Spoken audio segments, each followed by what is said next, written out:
गंवार सास। ममता ने अपने बेटे को पढ़ा लिखाकर बड़ा आदमी बनाया।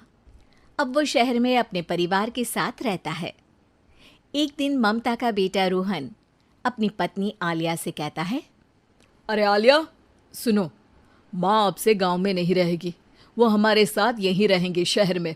उनका कमरा आज नौकर से बोलकर अच्छे से साफ करवा देना।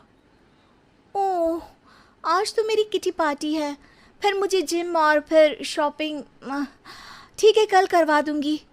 अच्छा, लेकिन माँ के सामने ये कपड़े नहीं चलेंगे। हाँ, तुम्हें साड़ी या सूट पहनना होगा।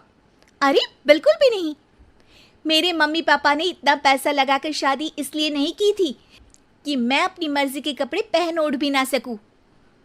अरे चलो, गुस्सा मत हो, लेकिन कुछ दिन तो माँ की खुशी के लिए कर सकती हो ना। लेकिन आलिया मानती नहीं। माँ आती है सिंपल सी साड़ी, झोला और चप्पल पहनकर। अरे रोहन, मैं इनके साथ कैसे रहूंगी? मेरी फ्रेंड्स क्या कहेंगी? ये तो पूरी गंवार लग रही है। आलिया, माँ गांव में रहती थी इसलिए ऐसी हैं। तुम आज ही माँ के साथ जाकर उनकी पसंद की शॉपिंग करवा देना। इनके साथ घर के अंदर रहना मुश्किल है, बाहर तो मैं कभी भी ना जाऊं। रोहन को आलिया पर गुस्सा आ जाता है। माँ, ओ माँ। हाँ बेटा। वो माँ को ले जाने के लिए उनका हाथ पकड़ता है कि अरे माँ, तेरे हाथ अभी तक इतने कड़े हैं, तूने इसका कोई इलाज नहीं किया? अरे बेटा, इसका कोई इलाज नहीं। वैसे भी मुझे कोई शर्म नहीं कि मेरे हाथ मुलायम नहीं है, क्योंकि इन्हीं हाथों से मेहनत कर मैंने तुझे बनाया है बेटा। अगले दिन। माँ, मैं ऑफिस जा रहा हूँ। कुछ लाना हो तो आलिया को बोलकर फ़ोन करवा देना। रोहन के जाने के बाद, आप ना आज कमरे में ही रहिएगा, घर में पार्टी है, मेरी सहेलियां आ रही हैं, मैं उन लोगों के सामने आपको नहीं ला सकती हूँ। ठीक है बहू, लेकिन तुम कहो तो मैं कुछ खाने को बना दूँ तुम लोगों की पार्टी के लिए। वो लोग सिर्फ कॉन्टिनेंटल या थाई फूड ही खाते हैं।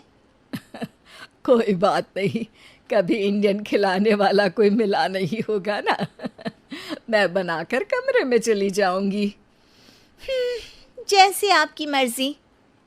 आलिया के घर उसकी दोस्त आती हैं, पार्टी होती है।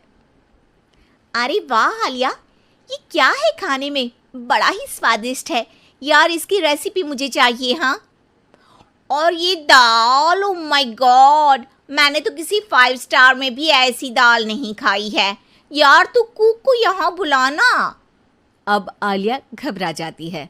हाँ हाँ हाँ, क्यों नहीं। माँ जी, ज़रा बाहर आइए। आलिया की सास सिंपल सी साड़ी और गांव के अंदाज में आती है। अरे बहू, क्या हुआ? खाना पसंद नहीं आया क्या? बहू? अरे ये गांव से दिखने वाली औरत तुम्हें बहू क्यों बोल रही है? कौन है ये? वो हमारी नई नौकरानी है। सास बहू की बात सुनकर बहुत दुखी हो जाती है। वो सर झुकाकर जा ही रही होती है कि एक सहेली बोल पड़ती है। अरे कहाँ जा रही हैं माँ जी? वो उठकर उनके पैर छूती है। जीती रहो बेटा।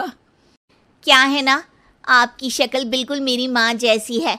पता है आलिया, मैं शहर पढ़ने आई और फिर शहरी हो गई, लेकिन मेरे माँ पापा तो आज भी गांव में रहते हैं, बिल्कुल इनके जैसे ही हैं।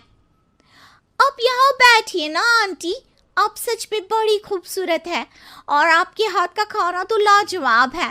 काश ये मेरी सास होती। सभी सहेलियां सास को घेर कर बैठ जाती हैं और उनसे खाने की रेसिपी पूछ रही होती है कि तभी घर की बेल बजती है और रोहन आता है। अरे क्या बात है, आज आप लोग हमारे घर में? और ये लोग तो मुझे आलिया से ज़्यादा माँ की सहेलियाँ लग रही हैं। क्या ये आपकी माँ है? लेकिन आलिया ने तो कहा कि ये उनकी नौकरानी है और इन्होंने भी नहीं बताया। वो नहीं बताएंगी, क्योंकि उनके लिए बच्चों की इज्जत और उनकी खुशी सबसे पहले है। मुझे माफ कर दो, मुझे इन्हें तुम लोगों से मिलवाने में शर्म आ रही थी कि तुम लोग क्या कहती? अरे अब तो हमें शर्म आ रही है कि तुम हम लोगों की सहेली हो। हाँ, जो माँ जैसी सास को नौकरानी बोले वो हमारी सहेली नहीं हो सकती। ये बोलकर सभी वहां से जाने लगती है कि सास बोलती है, आलिया की तरफ से मैं तुम लोगों से माफ़ी मांगती हूँ। उसने जो कहा उसके लिए मैं उसे माफ़ करती हूँ। अब तुम लोग भी उसे माफ़ कर दो, क्योंकि अगर तुम लोगों ने उससे दोस्ती तोड़ी तो फिर मेरे हाथ का खाना कैसे खाओगी? नहीं नहीं आंटी, जरूर आएंगे, लेकिन अब आलिया की नहीं बल्कि आपकी सहेली बनकर।